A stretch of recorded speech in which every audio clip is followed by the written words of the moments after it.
Good afternoon, everyone. My name is Patrick Hughes and I am Head of Export Trade Development for Potatoes at AHDB. I'd like to welcome you along to this webinar today entitled Potatoes and Brexit, What You Need to Know. During this session, we will offer information to prepare potato growers, importers and exporters for Brexit and offer insight into what lies ahead in a post-Brexit world. The webinar today will cover where we currently are in the Brexit transition process, a general overview of what the immediate impact of Brexit will be on the potato sector, and the knock-on effects of imports and exports for the seed and ware sectors. But first, to a bit of housekeeping. I'd like to remind everyone that the event will be recorded and links to the recording will be sent out after the webinar. Questions can be raised during the event using the control panel on the right-hand side of your screen. We will address 1 to 2 questions after each presentation and then open up to a wider Q&A session after we have heard the final presentation. We will aim to address every question posed. However, if we aren't able to answer a question directly or we run out of time, we will endeavour to seek answers to the questions posted and circulate these after the event. So I'd like to introduce you to our panel of speakers for today. First up, we will hear from Alice Bailey from AHDB's Market Intelligence team. Alice is currently leading potato analysis for the MI team and is focusing on domestic potato supply chain analysis. Alice is experienced in outlining the long-term challenges to potato supply and demand in domestic markets, and today we'll be setting the scene for the GB potato industry.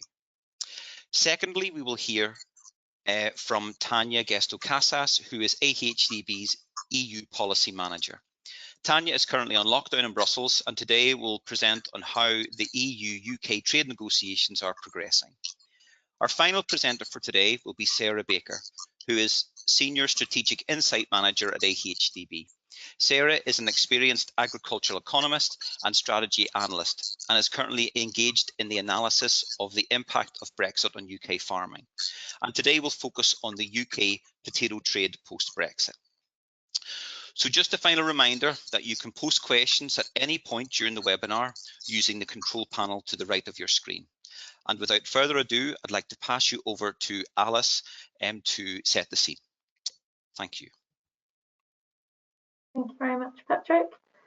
Hello and welcome everybody. I am Alice Bailey, as Patrick nicely introduced me. I'm Senior Analyst in the AHDB Potatoes team in the Market Intelligence Department. So I'm just going to set the scene a bit for us today before we move on to Tania and Sarah to go into some of the more technical aspects of it all. So if we could start off, please. Next slide. So having a look at the GB planted area for 2020, this is estimated for this season at 117,500 hectares, which is down 2.3% year on year. Now, as we can see from this graph, there are some differences between sectors. So the overall area is actually the 3rd lowest on record, but we've seen some rises in some sectors and some drops in other sectors. So this graph shows by sector the planted area. We've got 5 years worth of data, plus then the previous years, plus then the 2020 area, and then the 5-year average area in the hashed bars as well. So the second largest sector in terms of planted area is the processing sector, but this has seen quite a large fall year on year of 2,700 hectares. Now this equates to 7.1% drop year on year. We have actually lost 600 hectares of that process, or sort of that lost processing area from the northeast and northwest combined. Now these are regions that were hit quite badly from previous years of extreme weather events. And last year in particular, we saw some real struggles in the northwest. And as at the 12th of November, still 33% of the crop was still in the ground. So they did suffer quite badly. The processing sector is also one of the worst hit sectors by the coronavirus pandemic. Now, the coronavirus pandemic really hit the UK and had big effects on the UK right at the time of potato planting this season.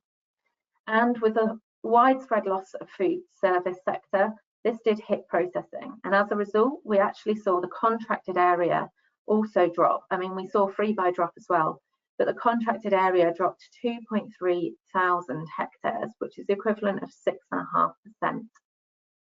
Now, on the other hand, we've actually seen the pre-pack, which is sort of almost in the middle there, the pre-pack sector, which had quite different effects from coronavirus. We saw an increase in the planted area.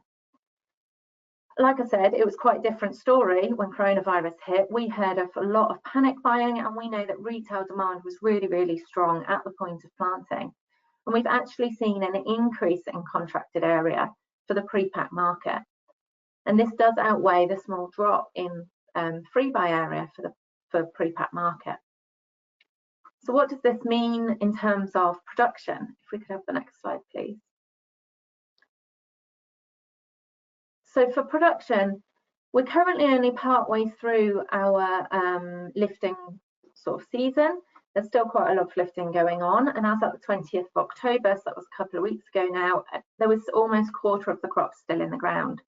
More lifting will have progressed since then, and we have our final lifting report out next week, which will show what progress has been made in that time.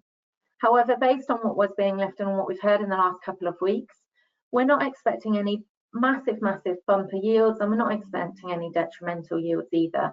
There is a huge range between field and field or farm to farm. However, a lot of growers are saying that their yields are generally about on budget. So for this scenario, I've gone with a 5-year average yield, and we're looking at a crop between 5.2 and 5.4 million tonnes. I think it might have been cut off on your screen, but we've got two scenarios here, scenario A and scenario B. And the difference between these is that there's a 0% unharvested area in one of the estimates and a 3% unharvested area in the other. Now, to just put that into context, last year when we had the troubles with the flood, it was estimated that 6% of the total planted crop was not lifted, and it was abandoned in field or ploughed in. The year before that, it was less than 0.5%. So as a general rule, unless if there are extreme weather events like we saw in 2019, the entire crop will be lifted. It's just variable in terms of its yield or its quality, depending on what sort of conditions it's lifted in. We will inevitably see some variation between production between sectors, with an increase in planted area for packing and a drop in processing. We're likely to see a similar trend in terms of the overall production for these sectors as well. If I could have the next slide, please. So having a look at import and export trends is sort of the next key thing to note. So we have an idea of where we're going to be at with 2020 crop and production, but how important are import and exports to the UK? If I could have the next slide, please. We have a look at fresh ware trade first, and in terms of exports. So now, fresh ware trade, in terms of the HMRC commodity codes that we can pull information from, we know that this can exclude seed, as that is on its own commodity code. However, this will include all packing potatoes, as well as potatoes destined for fresh chipping, and also processing potatoes just in their whole form before they're actually processed. Now, this chart shows that this is the total freshware trade in terms of exports, and in the blue bars we've got how much of that goes to the EU, and in the green into non-EU. Now, this graph starts at 90%, so it's clear to see here that it is really key, our EU market, in terms of our exports for freshware trade. The market sector will differ depending on what the demand is elsewhere. So, for example, in 2018-19, a lot of our fresh exports did include packing material, and a lot of our sort of undersized material that wasn't reaching spec in the UK was able to be utilised in an export market because of the strong demand seen in Eastern Europe. Some of our top destinations for our freshware trade exports include Spain, and within this, the Canary Islands will be included. We can't separate them out. But we know that, especially at this time of year, a lot of our export trade in fresh form is actually over to the Canary Islands. This is slightly less affected at present anyway, because the Canaries work under their own sort of set of regulations compared to the rest of mainland Spain or the EU. Republic of Ireland is another key export destination for our ware trade, which I will come on to, and as is Belgium. It's likely that Belgian exports are going to be processing potatoes that will actually be processed once they reach Belgium. We generally fluctuate between being net importers and net exporters of fresh potatoes, but as a general, on an average, we are usually net exports of fresh ware potatoes. If I could have the next slide, please. If we now have a look at this on an import term, 66% of our imported fresh ware potatoes are from the EU. Now, this does vary from year to year, we can see on this graph, so this is now in actual terms rather than a percentage. We can see that the split between EU origin and non-EU origin does change from year to year. And in 2019-20, almost 80% of our imports actually came from the EU, compared to the average of 66. Now, despite 13% of our fresh exports being destined for Belgium, 19% of our fresh imports are actually coming from Belgium. So while we're talking about Belgium, it's probably time to start looking at the processing side of trade. Have the next slide, please. Having a look at frozen potato product imports. Now, top 5 origins, account for 99% of our trade, and almost 100% of our imports come from the EU.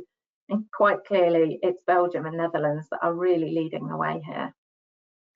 There is some questions that are raised from this on whether we could displace some of these imports, and could UK processors actually increase their throughput and utilise more domestic crop rather than exporting it to be processed, because we do know that some processing potatoes get exported and then they get re-imported in their processed form. So whether our factories could increase throughput and actually utilise that domestic crop and produce those frozen products in this country.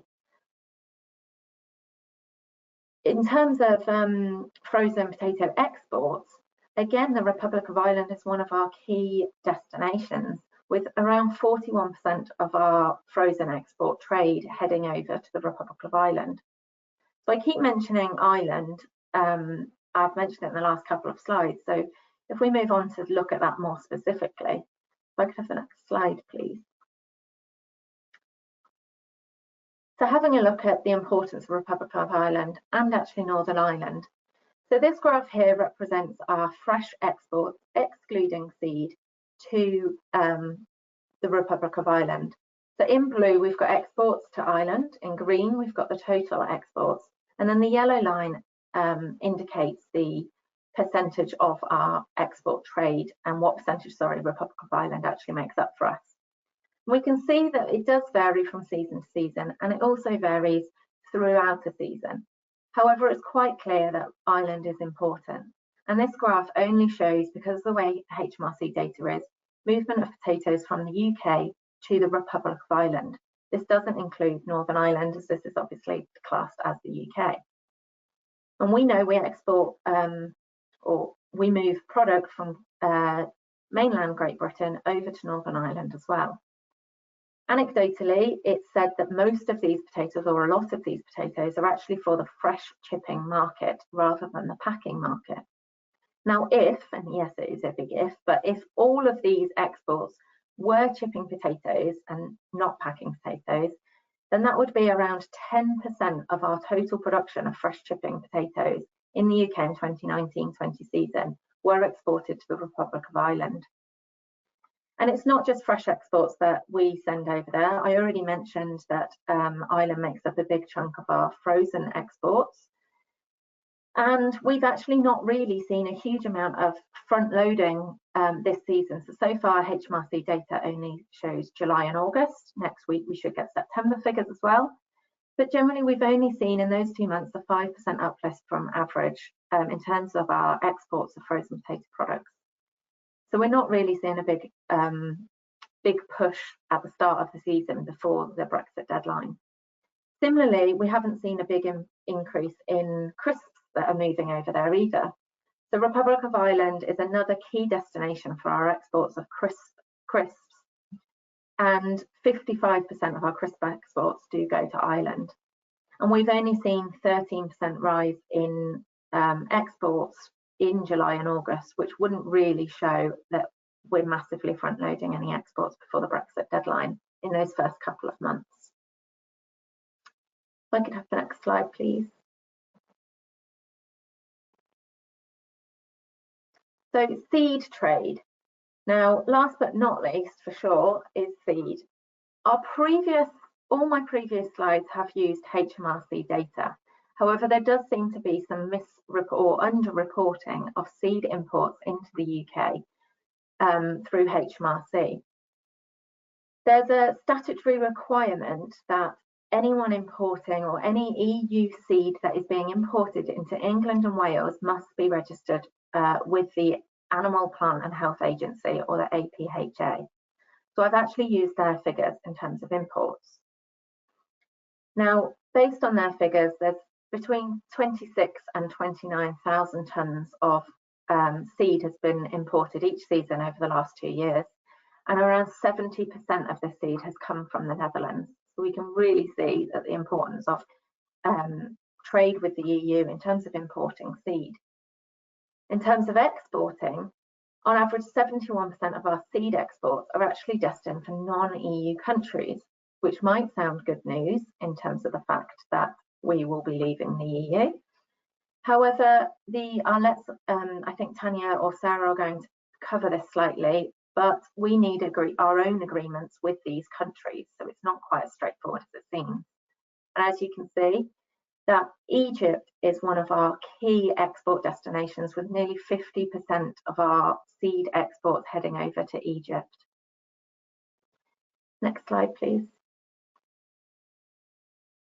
So as a roundup of what I've just said, I know it's a quick whistle-stop tour to set the scene for the rest of the webinar, but in terms of the 2020 supply, we have seen an increased planted area of packing potatoes, and so we are likely to see an increase in production.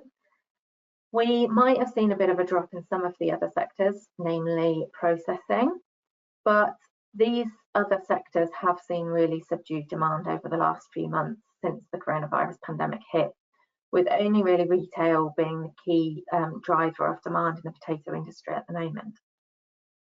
For exports, we know that export trade is a key part of UK trade. We do importing and exporting, and export is important to us. And the Republic of Ireland is a top customer for fresh exports, but not just fresh, it is a top customer for our crisps and also our frozen potato products. For imports, we're a net importer of processed potato products, and that does pose the question of could we displace some of our imports? But as I've previously mentioned, we need to emphasise that this is only at the ability of factories being able to increase their throughput, but also their freezer space as well, to then hold all of that processed material and move it onto the market as and when demand is around. Thanks for listening. That's great, Alice. Thank you very much indeed. We actually have a question in from one of our listeners, from James Wyatt. Maybe a point of clarification more than anything on the fresh potato exports. I take it most of the non-EU export is to the Canary Islands, or was that included in the EU figures because you couldn't split them from Spain?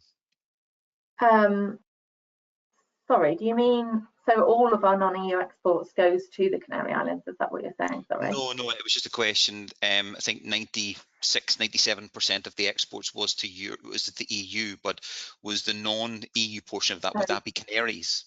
No, so the Canaries is actually classed as the EU because that actually comes under Spain. Right. The Canaries, our exports to the Canaries are actually deemed as going to Spain. Great. Okay, thank you. Are we importing more frozen potato products into the UK over the last decade? Yes, the sad and honest truth is yes, we are.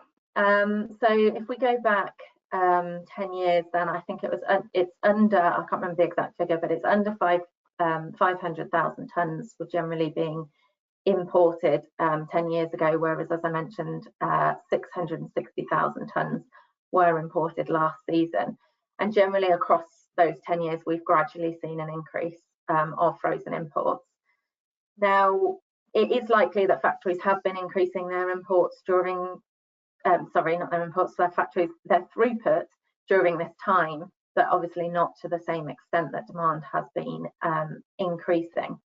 And actually, the HMRC data, and so the figures that I'm quoting of under 500,000 tonnes and 660,000 tonnes is the product weight. So if we then put a conversion factor on it and try and put this back to the raw equivalents as such, then it actually suggests that we might not actually be growing enough potatoes for that sector to actually be able to fully displace it, even if the factories had the ability to sort of process it all and store it all and move it onto the market gradually. Okay. And finally, just before we move on to Tania, with a smaller area year on year being planted, why aren't the prices higher? Yeah, I get that question a lot actually in my day job.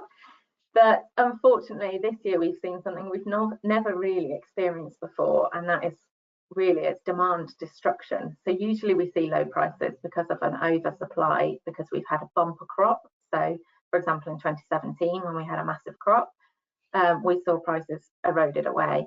However, this year it's been so different because, like I say, it's yes, essentially we have an oversupply, but that's actually more so because of demand destruction. From March, we saw a huge spike in the packing demand, as we know that panic buying in retailers was going on, and also people were buying potatoes at farm gate. But we saw the widespread closure of food service and those big key events not happening and that side of things as well. And so actually, it's that demand side of things that's keeping prices capped somewhat. Okay, great. Well, listen, thank you very much. And you'll be joining us later for the panel question and answer session at the end. Yes. And without further ado, I'd like to pass over to Tania. And Tania is going to give us an update on how the UK and EU trade negotiations are progressing. So Tania, over to you. Thank you. Thank you very much, Patrick. Hello, everyone. So as Patrick said, I am the policy manager in the AHDB Brussels office, and today I'm going to provide a quick update on the state of play of the EU-UK trade negotiations. So if we can go to the next slide, please. I'll start with a bit of background first. So as you'll probably remember, following the results of the 2016 Brexit referendum, the UK decided to leave the EU. And that triggered a quite unprecedented process of negotiations that was split in two phases. So in the first phase, the two sides have to focus on the separation issues, that is the terms and conditions for the UK exit from the EU. These negotiations took quite a while, but they finished when they managed to agree the withdrawal agreement, which is the legal text setting those terms and conditions for the UK exit. And this was agreed and then ratified. So the UK was able to actually leave the EU on the 31st of January 2020. This means that we are no longer a member state now, but we entered the transition period, which is a period during which the UK still has access to the single market and the customs. And once this first phase was over, we could focus the attention on the second phase, which is dealing with the future trade relationship, that is how the UK and the EU are going to trade with each other once the transition is over. So if we can go to the next slide, please. Yeah, so this second phase is where we are now. The goal of this second phase is to agree an EU-UK free trade agreement that needs to be in place, as I say, by the end of transition.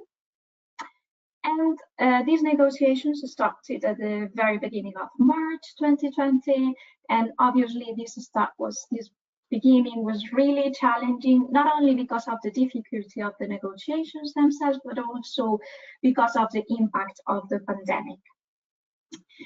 But anyways, the negotiators managed to keep the negotiations going, and in total we've had 9 formal rounds of negotiations. And what progress have we made? Well, there has been progress, because there are some areas, core areas of trading goods and services mainly, where the interests of both sides are convergent. So progress was made on those areas. However, of course, there are still some very specific areas where substantial divergences remain. And I think I don't need to remind you all what these areas are, because you've probably heard about them in the news. But this is obviously, I'm speaking about fisheries, the level playing field issues, especially in the area of state aid, and also the governance of the future. So what are the latest developments? So a couple of weeks ago, you've probably seen a lot of news on the media, because there were indeed some statements from both sides, and for a while it looked like the negotiations were kind of over, but fortunately eventually the two negotiators decided that there's still hope for an agreement. So they came back to the negotiating table. The negotiations were in fact intensified. So they are now meeting every single day, weekends included. And the overall aim is to get an agreement by early November. So we have also the time for the ratification process, that it also takes some time. So the deal, with a view to have the deal in place by the end of the year. So next slide, please. Now, looking at seed and ware potato trade in particular, there's something we need to take into account, and that is that regardless of the outcome of the negotiations that I've just mentioned, there are some changes that will happen automatically and unavoidably by the end of the transition period, when the UK will no longer be part of the single market and the customs union. One of these automatic changes is that the UK will lose access for some agricultural products into the EU market. So there is, however, a way of regaining that access. There is a procedure, but it's a separate procedure. Like, strictly speaking, it's not part of the negotiations. It's just a separate procedure. So the outcome is somehow not dependent on the outcome of the trade negotiations. The first step of this procedure, as a first step in this procedure, the UK needs to be granted third country equivalence, and this is a technical issue. Basically, it's based on plant health grounds, but it's worth noting that the requirements to get these third country equivalents are very strict, and this is reflected by the fact that there are very few countries in the world that have access to the EU market for potatoes. Like, for instance, for seed potatoes, only one country has access, and that's Switzerland.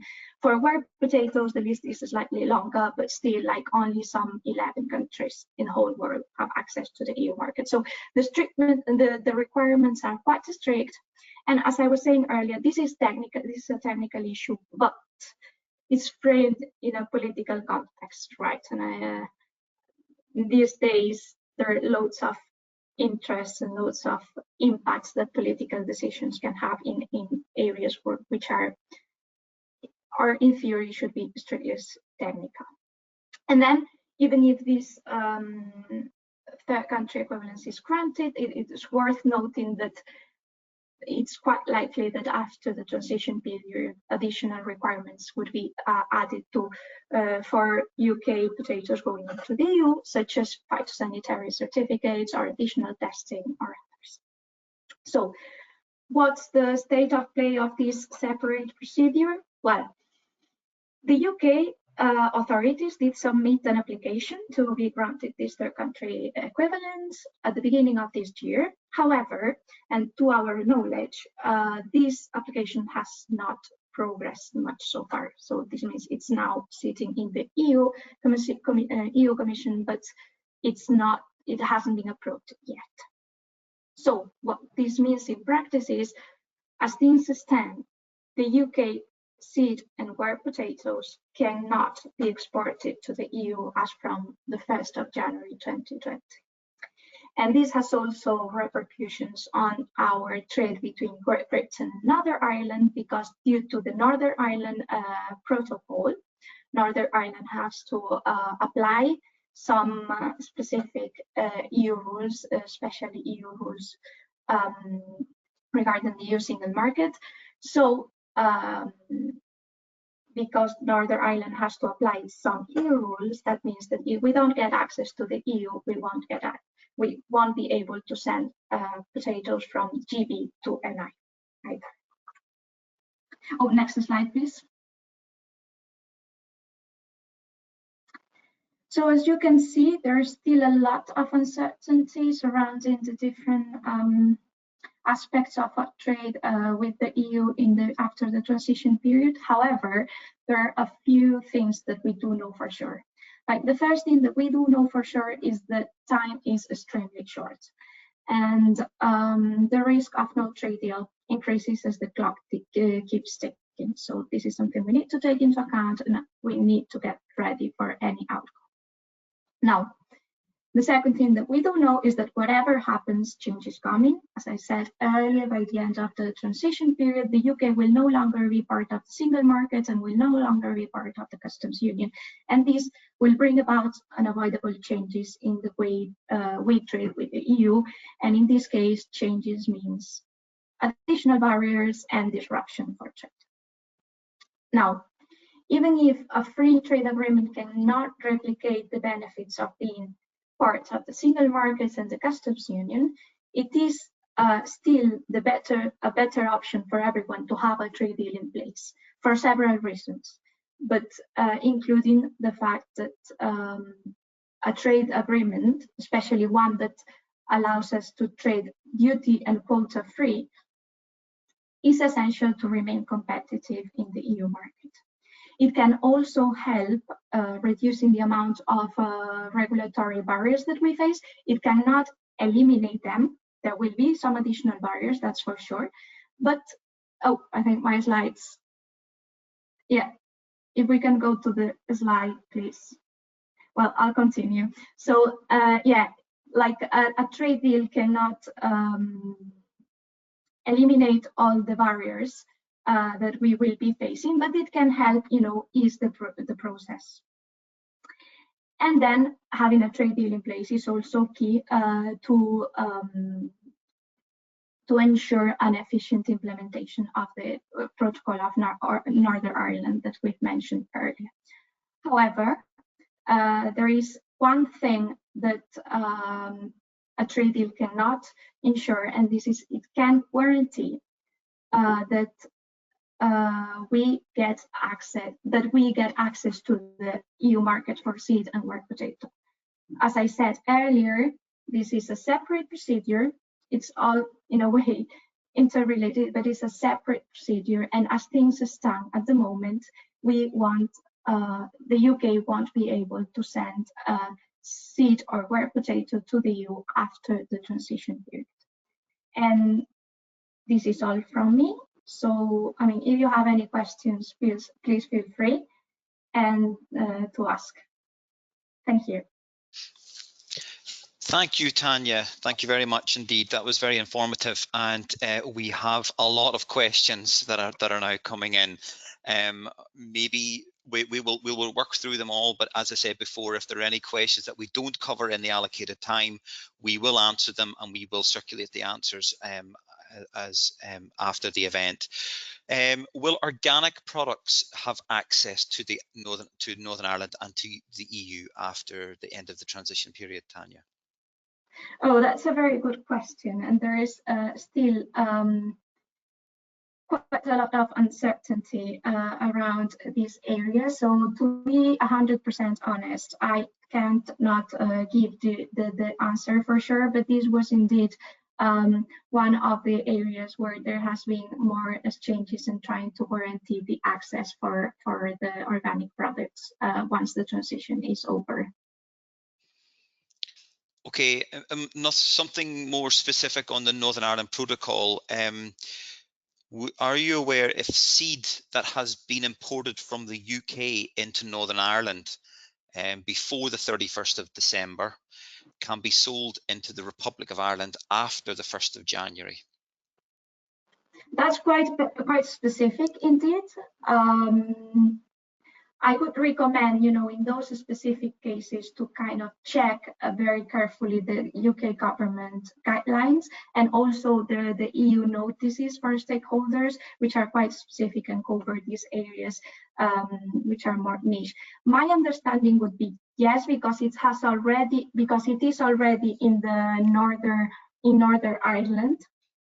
If we have an agreement, then those products are already in the Northern Ireland market. So my understanding would be they can be traded, they can be sent to the Republic of Ireland. But as I say, in those specific cases, it's worth just checking with the specific guidelines that both the EU and the UK government have on their websites.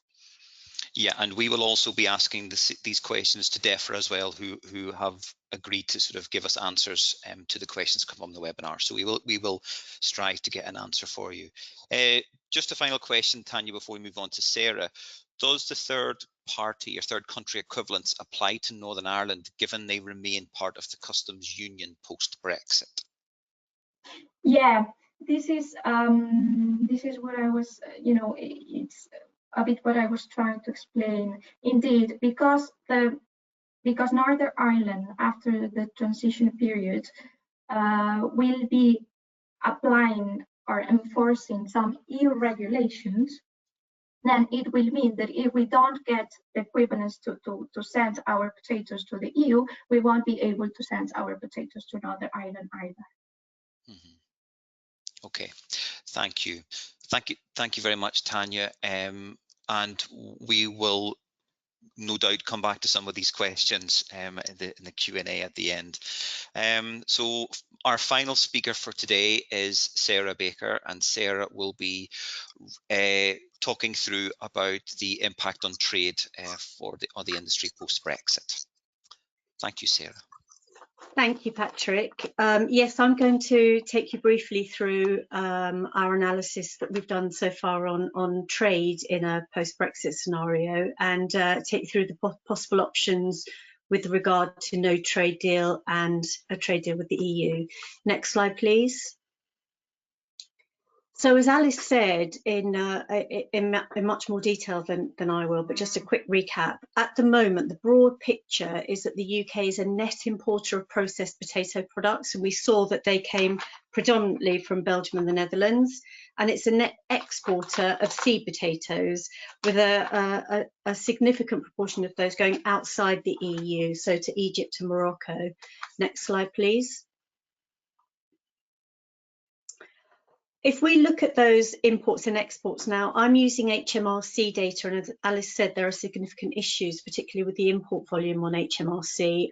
But just to broadly paint this picture, you can see that we also import processed potatoes, and as Alice explained, some of those are on a carousel. So we're exporting some of our processing varieties across to the EU, and then importing them back as processed or semi-processed product.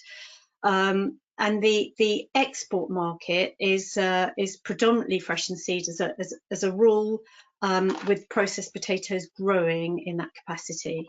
Okay, next slide, please. If we look at the tariffs that the EU place on potato products, we can see immediately that in the event of no trade deal, there's an issue with our potatoes going across to the EU. So for frozen potatoes, it's 14%. pre-cooked frozen potatoes 14%, and the other frozen potato products 17.6%. Now that's quite a considerable margin on the existing situation. So you can see that we would face this high tariff barrier sending our products across to the EU.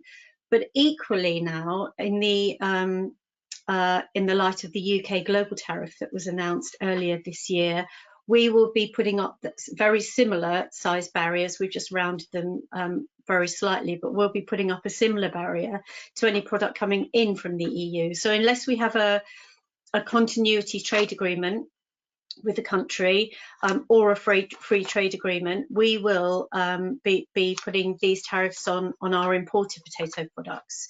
So it was important for us that the modelling that we did at the beginning of this Brexit process that really looked at commodity prices and what would happen in various scenarios, that we updated that to reflect the UK global tariff. Next slide, please. And this is what our analysis shows. So in the event of an EU UK free trade agreement, you can see there's minimal change to the commodity prices, and there is still change. As Tania said, change is coming, and that change is inevitable as a result of additional trade frictions, those sanitary and phytosanitary checks at borders, the physical inspections, the documentation, and so on that is involved in trade once we're no longer part of that single market. But you can see in potatoes, they're in the region, they're less than 2%. It will vary according to if we're a net importer or a net exporter. If we're a net importer, that trade friction means that there's a sort of an upward pressure on prices, and vice versa if we're a net exporter. The 2019, there was a range of tariffs announced that basically gave minimal protection to UK agricultural produce in the spirit of this great trading nation that the UK is aspiring to become post-Brexit. And we saw then that there was a small increase in the price of potatoes. But under the more protectionist UK global tariff, you can see a big jump, so it's up almost 17% in the price of potatoes. Now this is really important because it's an average, and as we all know, those distinct markets, the ware, the pre-packed, the seed and the processed potatoes are very different. So this modelling gives an overall picture, if you like, of the opportunity for potatoes as a whole. Next slide, please. In reality, the impact will vary very much by sector. So as we can see, the processing varieties have the greatest opportunity. So if we could displace some of that frozen processed product, as Alice said, if there was the capacity in the UK, we're still not growing enough processing potatoes to satisfy demand. So there is a significant opportunity there in the event of no trade deal for those processing varieties to displace some of that imported product that will be facing those relatively high tariffs coming in from Belgium and the Netherlands. Also, that the opportunity for seed potatoes, we're a net exporter of seed potatoes to the EU, Morocco and Egypt. And is there a potential to expand this trade? Well, that's interesting. The tariffs on seed potatoes are nowhere near as high. They're between 2 and 4%. So again, we could see significant opportunities to expand the export of seeds. So the displacement of the processing varieties coming in and the expansion of our seed exports could both provide significant opportunities in this sector. It is quite positive actually to talk to you for once about opportunities within a sector, because we all know not all sectors are facing these positive situations. Next slide, please.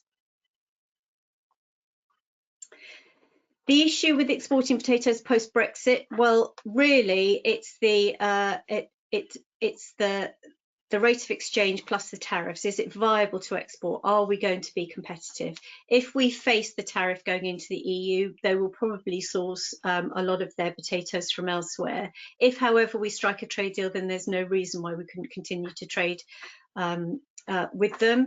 But if we don't strike a trade deal, we have that opportunity for displacement of the processed varieties. We've yet to agree a continuity agreement with Egypt for the seed potatoes. That is important, although the tariff is relatively low compared to the processed potatoes. It is still important that we get that continuity agreement.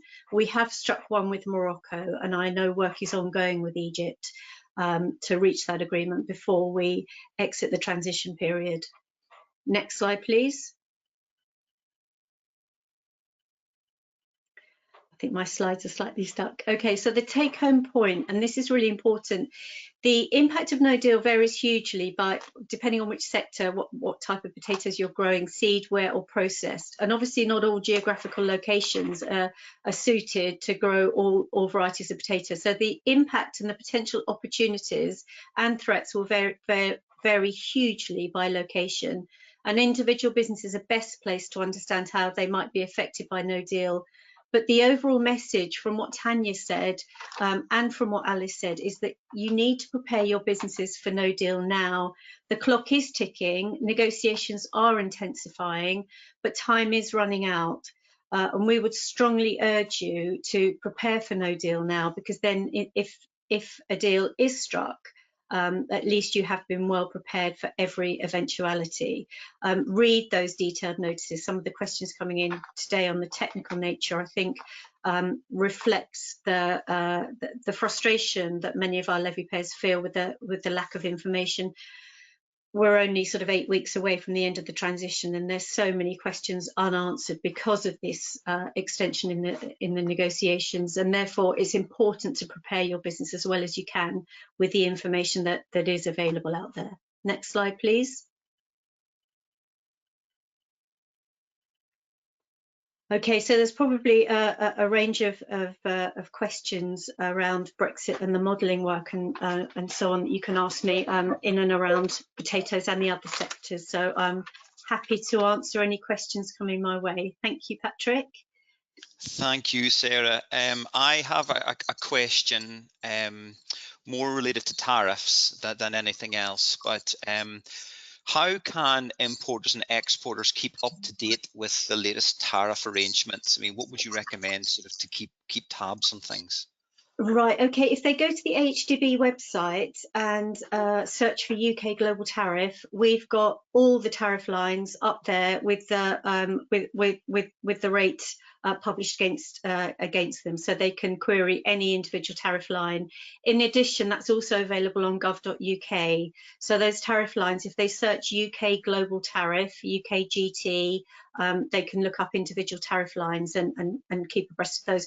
The only things that are going to change between that and the 31st of December are if any more of the continuity agreement deals are struck between then and now. So again, those pages will be updated as soon as possible, but that's the only possible thing that can change between then and now.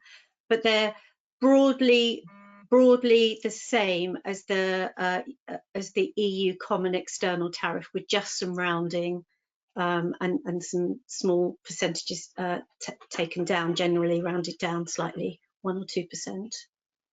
Okay, great. Well, what I'll do at this stage is, and I'll invite all our panelists back in. And because maybe, Sarah, there's a couple of questions that maybe you're best placed to answer, or maybe Tania, so I'll crack on because there are quite a few that are now coming in. So we've got a couple of questions from Archie Gibson. Question to Tania.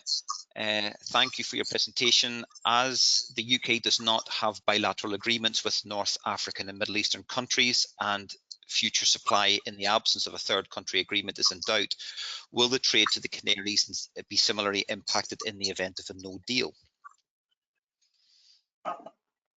The trade to the Canary Islands. Well, as Alice explained, the Canary Islands, in terms of plant health, are considered as a third country. However, they are indeed part of the EU. So it's a slightly tricky situation there, and there will be the UK will need to do a process to get access as well, but it's slightly different than the rest of the EU. So there will be some impact, I think, but yeah, it's it's worth checking what the process will be for the Canary Islands specifically, because they are in a very special situation. Okay, thank you. In regards to trade with Northern Ireland, GB suppliers will be banned from supplying this market and the Republic of Ireland in the event of a no deal. If the UK authorities agree to provide phytosanitary certificates with all certified seed trades, then since we have harmonised arrangements for the moment, well, basically Archie's wondering, has this been politicised? The fact that we haven't got a third country equivalence, is it all wrapped up in the negotiation for a deal and a no deal? I mean, in a way, as I was saying in my presentation, it is a technical procedure because it's based on, France has criteria, but I would say it is somehow politicized because there are some interests, and in this context where we are trying to agree this deal, obviously each side is trying to keep their own resources or leverage for the negotiations where it can. So yeah, to my understanding is that it is kind of in this application is sitting on the European Commission, but it hasn't processed, it hasn't advanced yet because they are waiting to see what the results of the trade deal are, and based on that they may take one decision or the other.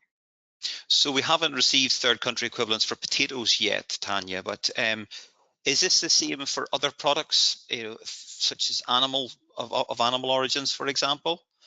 Yes, it is the same for other products as well. There might be some confusion here because it is true that animal products, the same as potatoes, will need to go through a process to get access to the EU market after the transition period. What happened is in 2019, before in the prior Brexit date, which was when Brexit was supposed to happen in October 2019, the EU did agree to include the UK in the list of countries that can export products of animal origin for the EU. What happened then was, given that the exit day was postponed to January, this approval never entered into force. And now that we are in the transition period, this approval needs to go again through the listing needs to go again through the process of approval. So at the time being, the products of animal origin are in the same situation as the potatoes. But with the only difference that for what we've heard from DEFRA, the vote for the products of animal origin authorization, so to say, is in principle planned to happen in December, whereas for potatoes, we haven't heard of any plans yet. Okay, thank you. Sarah, a quick question for you. If the EU will grant equivalence to the UK, will it cover the whole country or will it just be England and Wales? It should cover the whole country. I think that's well understood, and that was part of the thinking behind the internal market bill, that the UK operates as one entity with regard to trade and equivalence, and therefore it will be granted to the whole of the UK. That is my understanding. Okay, thank you. Alice, another question for you. If irrespective of a trade deal, is there any value in the UK exporting more potatoes, or should we concentrate on fulfilling domestic demand? Sarah touched on that a bit in her presentation. Yeah, and there is definitely potential for us to utilise our domestic crop better, and especially more so, both myself and Sarah touched upon it about the frozen market. However, it does come down to the capacity of factories. Like I said, they would need to increase their throughput, and how easy that is and how much development those factories would actually need to do that.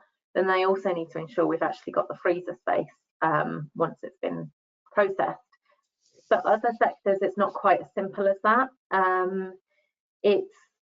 I mean, it varies by sector, but for example, for the packing sector, and I touched upon it about our 2018-19 exports, it's not just about us utilising, we'd need to change our specs. So yes, we still had a packing market with good demand in 2018-19 season.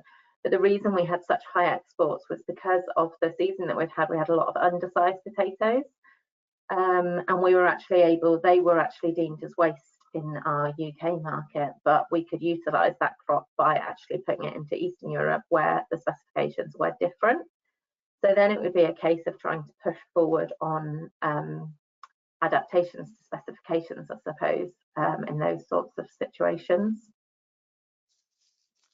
Okay, thank you. Sarah, maybe you could answer this one. It's from Mike Abram. What kind of things would you advise farmers to do to prepare for no deal? That's a really cracking question. In the current climate of uncertainty, what farmers can actually do in order to prepare is really challenging, and the tendency is to wait and see, is to wait for more information. But what we would say here at AHDB is that wait and see is a high risk strategy. They need to prepare their businesses for the event of no deal, and to do that, there's a wealth of information available on our website, but really is the two things that I would point them towards are the characteristics of top performing farms. So our analysis shows very clearly that the top 25% in any sector, and that includes potatoes, will remain profitable even under the most challenging of scenarios. So what is it that those growers are doing that differs from the rest of the sector? Have a look at that document, because it very clearly states that a lot of those key influences to performance are within the individual farmer's gift. They're not necessarily related to scale, location, and so on. They really are within the individual farmer's gift to address. The other thing that I would do is to really understand the market, speak to your buyer, know your customer, know the market trends, as Alice and I have touched on, this opportunity for processed and so on. Whatever sector you're in, understand the trends, understand where your product is going, and understand what the challenges will be from the 1st of January. Because if you're prepared, that gives you more time to react and make contingency plans. If you're going to need to talk to your bank manager with regard to finance, speak to him now, not on the 1st of January, because the earlier you can prepare extra borrowing capacity, the more favourably probably you will be looked upon. The other thing is to explore the new domestic agricultural policy. I know potato growers aren't necessarily hugely dependent on direct payments, but look at what is available through the pilot scheme in Elm, and look at if there are opportunities for your sector in there that you can look at more long term. The other thing that I would suggest in this sector is the possibility of managing your overheads. We all know that potato growing requires highly specialist machinery. It's incredibly expensive. Is there an option to machinery share? Is there an option to buy in a partnership? They're the few things that I would think about. But visit our website, because there is a huge amount of information on there that we've been working on over the last 4 years, really, to help prepare our levy payers for the challenges that are coming up. So there's an element there of looking at your supply chain and sort of from going up the way and down the way, and looking at the pinch points and trying to understand where the potential pitfalls may be.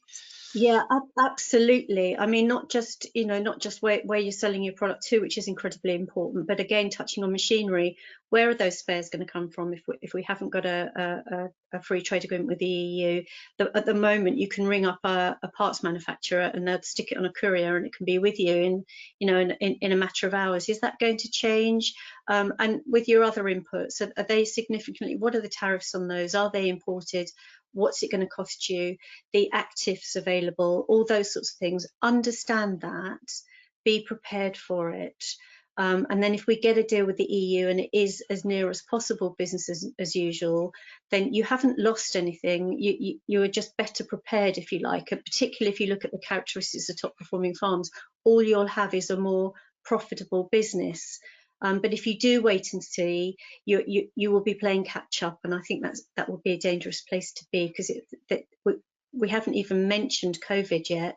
But with the challenges with Brexit, well, leaving the EU, the end of the transition, and COVID combined, it is going to be an incredibly challenging time for UK agriculture. Okay, thank you, Sarah. Tania, this is a question from James Bulford. If there's a trade agreement reached between the UK and the EU, does the EU still have to approve UK phytosanitary equivalents before cross-border trade can start again? Yes, it's as I said, it's a separate process. Obviously now we're in this political context, but in nature it's a separate process. One thing is getting access to the market. The other thing is then the conditions that we can agree on the trade agreement regarding tariffs, quotas, and so on. But yes, we still need to go through the third country equivalence process to get access to the EU market. Okay, thank you. Sarah, maybe a question for you. It's quite a technical one, and bear with me, it's from Mary Young. Would a tariff be applied to export potatoes to the EU, processed, and then another tariff applied for importing the frozen processed potatoes back to the UK? Yes, in the event of no trade deal, that's exactly what will happen. So you can see that it would stop that carousel trade in its tracks, really, because that's not viable to pay a tariff, both when sending the processed variety out and then buying it back in. So yeah, absolutely. Just the fact that it is going to come back to us doesn't mean that it's exempt from those tariffs. So that is really where the opportunity lies, because that tariff is magnified, if you like. You're not exactly doubling it, because the tariffs on the fresh potatoes aren't exactly the same, but you are magnifying it by sending it out and then importing it back in. Okay, thank you. And Tania, just a point of clarification, mainly that obviously we are fighting for equivalence and seeking equivalence from the UK side to the EU, but we've got counterparts in the EU that are actually fighting for equivalence as well through the likes of Europatat. Would that be correct? Do you mean fighting for equivalence from the UK to the EU? Well, trying to get third country equivalents for the UK to try and seek third country equivalents. We've got counterparts in Europe that are seeking the same thing. Oh yes, Europatat is the well, my colleagues in the Europatat hopefully forgive me because I don't know exactly the full name, but it's basically the trade association for potatoes, the European Association of Trade.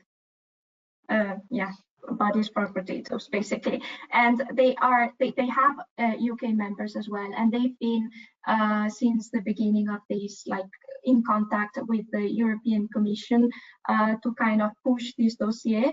I've been obviously in touch with colleagues in Europe that they've been of great help clarifying issues, because obviously as a UK stakeholder, our access to the European Commission is being restricted now. We are no longer a new member, so and this is a quite sensitive negotiation. So it's not that easy for a UK stakeholder to get access to some information. So colleagues in Europe that have been pushing this dossier for us and have been very helpful indeed, trying to keep us updated on this. So my official thanks for them here now in front of everyone. Thank you. Maybe Sarah, one for you from Mary Young again. Is there an expectation for the growers to arrange a phytosanitary certificate to be completed, or would it be the customer? No, there's a good question. I'm not 100% certain on that. Tania, are you clearer on that? Is it the grower? I think it's the grower, isn't it, that has to get the certification before they leave the UK in order for them to be exported? Patrick, can you repeat the question, because I couldn't hear it properly? Is there an expectation for the growers to arrange for phytosanitary certification to be completed, or would it be the customer? That's a good question. I don't know for sure. I think it should be the grower, right? But, yeah, but it's one of these questions that we will get clarification for and send round at a later date. Yeah, as a plant product, Patrick, it's up to whoever is selling it. So be it if it's a direct sale from the grower, then the grower, but if it's going through a merchant who's exporting, then it would be the merchant that would deal with the sanitary certificate, but it would be from the UK side for sure, rather than that customer the other side of wherever it's going. But yes, we will get clarification on that. I've just got clarification that it is the exporter who has to apply for the phyto certification. So thank you to Gary Bradbury for that clarification. And Archie Gibson, who said it's down to the trader and the supplier. So just a couple of quick questions, Tania. I think for you, we've heard Prime Minister Boris Johnson talk about deadlines and had a set the 15th of October as a deadline. We then had the EU setting a deadline of the 30th of October. Both of these dates have now passed. So is a deal still possible? Yes, it is still possible. And the negotiators are in fact now intensifying negotiations. They're meeting, I said in the presentation, daily, like weekends included, and that's because they believe a deal is still possible. Of course, now the challenge is the ratification as well, because that also needs time. It's a process that needs time, and it requires the agreement, the unanimous approval from all member states. So it can be a challenging process. We shouldn't underestimate either this ratification part. We've seen it with the withdrawal agreement, how the ratification part can be the trickiest part, and so we still need to go through that. But a deal is still possible. The sticking points, to my knowledge, the sticking points remain the same, but I've seen a lot of speculation regarding potential solutions. So hopefully in the coming weeks, because it's clear that we are now in the end game phase, so in the next couple of weeks, we'll know whether there's a deal or not, and then they'll have to really speed up things, but they'll have some time for the ratification, so the deal can be in place by the end of the year when the transition is over. Okay, thank you very much. I'm not seeing any more questions coming through, and we're pretty much near the end of our session anyway. So all it really takes for me is to thank all the speakers for their time today and for their input. Very, very meaningful input, and some good questions that I think you answered admirably. So thank you very much for that. David, I think we've got another slide. Yes, so we've created a Brexit countdown document that's specific to potatoes. We've already issued one. There will be other issues going out in November and December. And if you would like to get onto the circulation list for that countdown document, if you could please contact my colleague Mike Skinner at margaret.skinner@ahdb.org.uk. Then Margaret will add you to the circulation list, and we'll make sure that you're not missed out. And again, we've had some technical questions that were asked today, and that we will endeavour to seek answers, and we will circulate those answers around the group today. Next slide, please, David.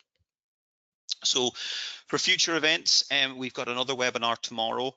The webinar tomorrow is exploring the impact of no deal. We're going to hear from a business, an exporting business, in terms of the preparations that they're taking.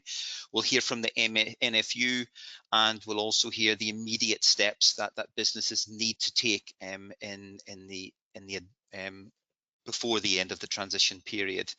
There's also another Brexit webinar called Leaving the EU. Change is coming on the 12th of November. And on the 24th of November, we have the Potato Industry Conference, which is a one-day conference, again, sort of a virtual conference. But for more information, for booking details, and actually to explore any previous webinars that have already been carried out, and you can watch recordings if you visit the ahdb.org.uk website, and it's the events page. Yeah, that's us coming to the end. You'll shortly receive a feedback form, and we would really appreciate you take your time to complete that. It is a very, very short feedback form, but all comments are greatly received, and it helps us to refine these webinars and help to actually sort of determine the topics that we cover. Somebody did mention in the questions that it might be sensible to schedule another webinar later in mid-December. Based on the current uncertainty, we'll certainly look at that. If that's possible, we will look at that. If not, we will make sure that we do get as much information out there as possible, possibly in another countdown document or something like that. So thank you very much for taking the time to join us this afternoon. I hope that was worthwhile. Please come back tomorrow to hear from a business perspective, a bit more planning on what steps you need to take. And thank you very much for your time, and we look forward to seeing you soon. Thank you.